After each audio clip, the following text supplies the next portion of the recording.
नमस्कार, मैं यशपाल हंस करनाल से लिए हुए ज्योतिष पर चर्चा, ज्योतिष पर वार्ता, ज्योतिष पर बातें। आज का मेरा चैप्टर थोड़ा सा ध्यान से सुनिएगा। मैं आज आपको एक वो बात बताने जा रहा हूँ जहाँ से हम हर कॉलम से किस कॉलम में कौन सा ग्रह क्या देने वाला बैठा हुआ है, उसकी क्या स्थिति है, इस पर बताने जा रहा हूँ। ये चर्चा वैसे तो जो जो आप सीखते जाएंगे आपके लिए बड़ी आसान हो जाएगी, आपको इसमें कोई मुश्किल नहीं लगेगा। लेकिन जब तक कोई चीज़ नहीं आती तब तक वो मुश्किल लगती है। आज मैं आपको ये बताता हूँ, यही चीज़ मैं सोच कर बैठा था कि हमने देखना ये है कि हम 8वें घर को वैसे ही निगलेक्ट करते रहते हैं कि 8वां घर है, ये ठीक नहीं होता, मृत्यु का है। नहीं, ऐसा मत सोचिए। कुंडली का कोई भी कॉलम व्यर्थ नहीं है, हर एक का अपना अपना कोई अर्थ है। 8वां घर पुरातत्व का है, जिसके 8वें घर में बृहस्पति बैठ जाए, वक्री भी ना हो, डिग्रियां भी ठीक लिए बैठा हो और मित्र क्षेत्र में भी हो, शनि क्षेत्र में भी ये तंग नहीं करता। ऐसा व्यक्ति पुरातत्व की चीज़ों के को जानने वाला, पुरातत्व की चीज़ों को प्राप्त करने वाला, अपनी पुरातन संपत्ति को दोबारा अपने में शामिल करने वाला कई गुणों से संपन्न होता है। ऐसे लोग आध्यात्मिक भी होते हैं। अब मैं आपको ये बताता हूं कि हमने ये देखना है कि अष्टम में बृहस्पति बैठा है और लगन कौन सा है। समझ लीजिए कि लगन जो है तुला है, बृहस्पति तुला से हम लेंगे तो ये वृष में आ जाएगा। वृष का बृहस्पति शत्रु क्षेत्र के अंदर है। अगर इस कुंडली के अंदर स्थिति शुक्र की ठीक हो तो ये कल्याणकारी होगा। ये एक साधारण चीज थी जो मैंने बताई कि लग्नेश अष्टम में चला गया। छोड़िए, अब हम ये देखते हैं कि दूसरे घर से ये कौन सा घर हुआ। दूसरे घर से ठीक 7वां घर हुआ। 7वां घर life partner and business partner का होता है। इसका मतलब है कि life partner and business partner उस व्यक्ति को ठीक मिलेगा। अष्टम में बृहस्पति दूसरे घर से देखें, दूसरा घर वाणी का है, दूसरा घर धन का है, दूसरा घर हमारी स्थायी आमदनी का है। उससे 7 में बृहस्पति का बैठना कल्याणकारी है। तीसरे से आते हैं, तीसरा घर भाई बहनों का पुरुषार्थ का है, वहां से ये छठे हो गया। 3 4 5 6 7 8 छठे हो गया। ननिहाल बहुत मजबूत होगा और व्यक्ति को पेट के रोग हो सकते हैं, क्योंकि बृहस्पति पेट के रोग देता है, लेकिन ऐसे व्यक्ति विद्वान होते हैं। मेरे प्यारे बंधुओं, चतुर्थ भाव से लीजिए। अब चतुर्थ भाव सुखों का है, चतुर्थ भाव वाहन का है, चतुर्थ भाव मातृशक्ति का है, देशभक्ति का है, बहुत सी चीज़ों का, सुखों का भरमार है चौथे घर के अंदर।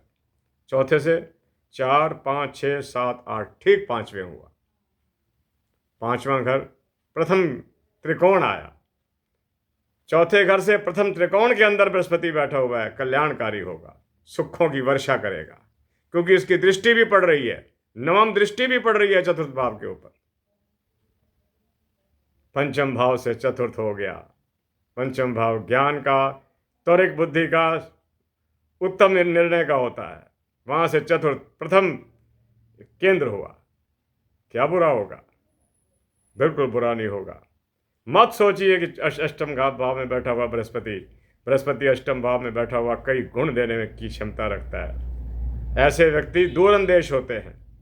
जो घटना कल घटनी है उसके बारे में वो आज अभी सोचना शुरू कर देते हैं, उसका कोई ना कोई निराकरण निकाल कर रहते हैं। मेरे प्यारे बंधुओं, छठे से चलते हैं। छठे से तीसरे बृहस्पति बैठा हुआ है। ननिहाल ठीक होगा, व्यक्ति पुरुषार्थी होगा और उसका पुरुषार्थ कल्याणकारी होगा, वो गलत पुरुषार्थ कभी नहीं करेगा। सप्तम से अष्टम, पत्नी घर से दूसरा,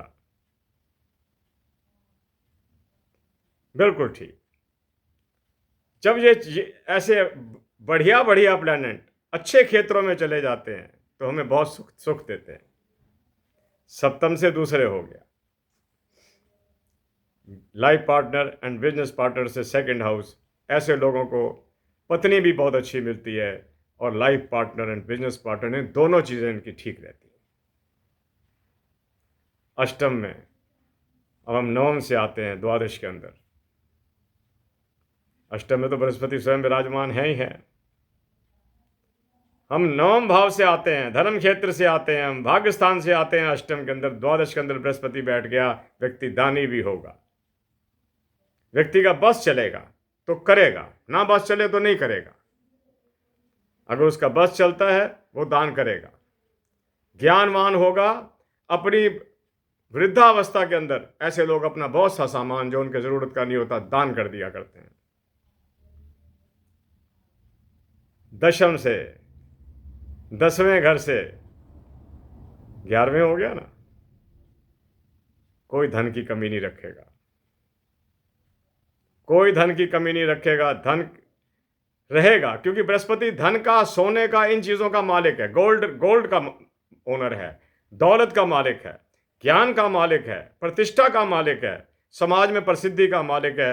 अगर ये अपने उस कॉलम से जिसको हम पकड़ रहे हैं, अब 11वें कॉलम को पकड़ेंगे हम दौलत के लिए पकड़ेंगे। 11वें कॉलम से ये कहाँ गया आप देख लीजिए, 7वां, 8वां, 9वां, 10वां, इस तरह से एकादश, 12वां, 1 2 3 4 5 6 7 8, ठीक ये आया वहां पर दशम के अंदर। 11वें से दशम, ऐसे व्यक्ति को राज दरबार से भी लाभ मिलता है, राज दरबार से भी लाभ मिलता है। 12वें से आए, नवम में हो गया, ऐसे व्यक्ति धार्मिक भी होते हैं। धार्मिक से मेरा अभिप्राय ये धर्म करना नहीं, धर्म का मतलब होता है सत्य पर स्थिर रहना, निर्धन की मदद करना, सबको प्यार करना, यही धर्म है। इसी के साथ मैं कुछ दिनों के बाद आपके पास आया हूँ, उसके लिए भी क्षमा चाहता हूँ।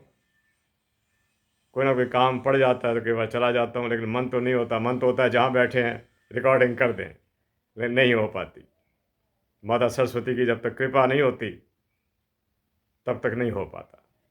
तो आज मैंने बृहस्पति के बारे में आपको कुछ बताया। मैंने आपसे एक बार पहले भी कहा था कि मेरी किसी बात को कंप्लीट मत समझा करो। जब मुझे फिर मौका मिलेगा मैं फिर आपसे बात करूँगा, उसी विषय पर करूँगा, उसी पर चर्चा करूँगा। और सबसे कहता हूँ, एक ही आवाज़ में कहता हूँ, ज़्यादा सोचा ना करो। हमारे बारे में ज़्यादा सोचने वाला है परमपिता परमात्मा बैठा हुआ है, जिसको हमारी चिंता बहुत पहले से है। हमारे घर में एक संतान होती है, जन्म लेती है, ईश्वर को उसकी भी चिंता होती है। उसकी पढ़ाई का, उसकी शादी का, उसकी विद्या का, आदि का सारा प्रबंध परमात्मा कर चुका होता है। हम निमित्त मात्र हैं, कुछ नहीं है हम में। हम मात्र उस परमात्मा की बनाई हुई कठपुतलियां हैं। जिस तरह वो नचाता है हम नाचते चले जाते हैं। मज़ा तब है कि जैसे वो नचाए हम वैसे ही नाच लें, और उसके कराए हुए नृत्य में कभी नुकसान नहीं होगा, फायदा होगा, क्योंकि वो हमेशा फायदे की सोचता है। मौसम बदलते रहते हैं फायदे के लिए, फसलें हों, उम्रें बदलती रहती हैं, ज्ञान बढ़े, व्यक्ति अगले जन्म की ओर चले। ये तो बहुत गहरा विषय है, मैं इसको उठाना नहीं चाहता क्योंकि ये हमारी कथा का विषय है। मैं अपने बारे में कई बार सोचता हूं कि जिंदगी के इतने वर्ष कैसे गुजर गए। बच्चा था, कहां, आज तीसरी चौथी जनरेशन को देख रहा हूं अपने सामने। ये उस ईश्वर को पता है मैंने क्या करना। याद रखना, ईश्वर पर विश्वास रखोगे कभी दुखी नहीं होगे। उसका भाणा स्वीकार करना, हमारी भाषा में कहते हैं रब तेरा तेरा भाणा मीठा लागे। उसका भाणा स्वीकार करोगे सुखी रहोगे। मैं इसी आदर्श पर कई सालों से चल रहा हूं, और जो वो करता है उसे स्वीकार करता हूं, क्योंकि मेरे पास इसके अतिरिक्त विकल्प कोई नहीं। मेरे बंधुओं, मैं आपसे बहुत सी चर्चाएं करता रहूँगा, अध्यात्म पर भी। ज्योतिष तो मेरा विषय है ही है। इसके अतिरिक्त मैं बहुत से लोगों को देखता हूँ, वो न्यूमरोलॉजी के नंबर लिए बैठे होते हैं। ये चीज़ हमें शुरू में सिखाई जाती थी, इस पर भी चर्चा करेंगे। आप मुझे प्यार करते हो, स्नेह करते हो, मैं आपसे वही निवेदन करता हूँ, मेरी बातें चलती रहेंगी। आप मुझे सब्सक्राइब करते रहिए और शेयर करते रहिए, ताकि जितने लोग देख सकें, देखें, मुझे खुशी होगी। अब हमें ज्ञान बांटना है, नए एस्ट्रोलॉजर्स खड़े करने हैं जो सत्य पर आधारित हों, जो सत्य के अलावा उनके पास एस्ट्रोलॉजी के अंदर और कोई सब्जेक्ट ही ना हो। सच्चाई, the truth of astrology should come out. आप सुखी रहिए, आपकी संतानें आपकी आज्ञा में रहें, आपके घर वास्तु दोषों से मुक्त हों। कभी वास्तु दोषों पर भी बात करेंगे। आप खुश रहिए। और खुशी कहाँ से मिलती है? सेटिस्फेक्शन से। When we are satisfied with our income, with our family, with our पड़ोस अड़ोस, बंधु सखा मित्र रिश्तेदार, इनसे हम जब सेटिस्फाइड हो, ओके, जो कोई जितना निभा रहा है उसकी मर्जी है। जो कोई जितना निभा, जितने कदम मेरे साथ कोई चल रहा है, उतने कदम मैं चल लूँगा उसके साथ। सुखी रहोगे। ये सबसे बड़ी ज्योतिष है। इसी के साथ मैं करनाल से यशपाल हंस आपसे आज्ञा लेता हूँ। प्रसन्न रहिए। जय जगत, जय भारत। नमस्कार।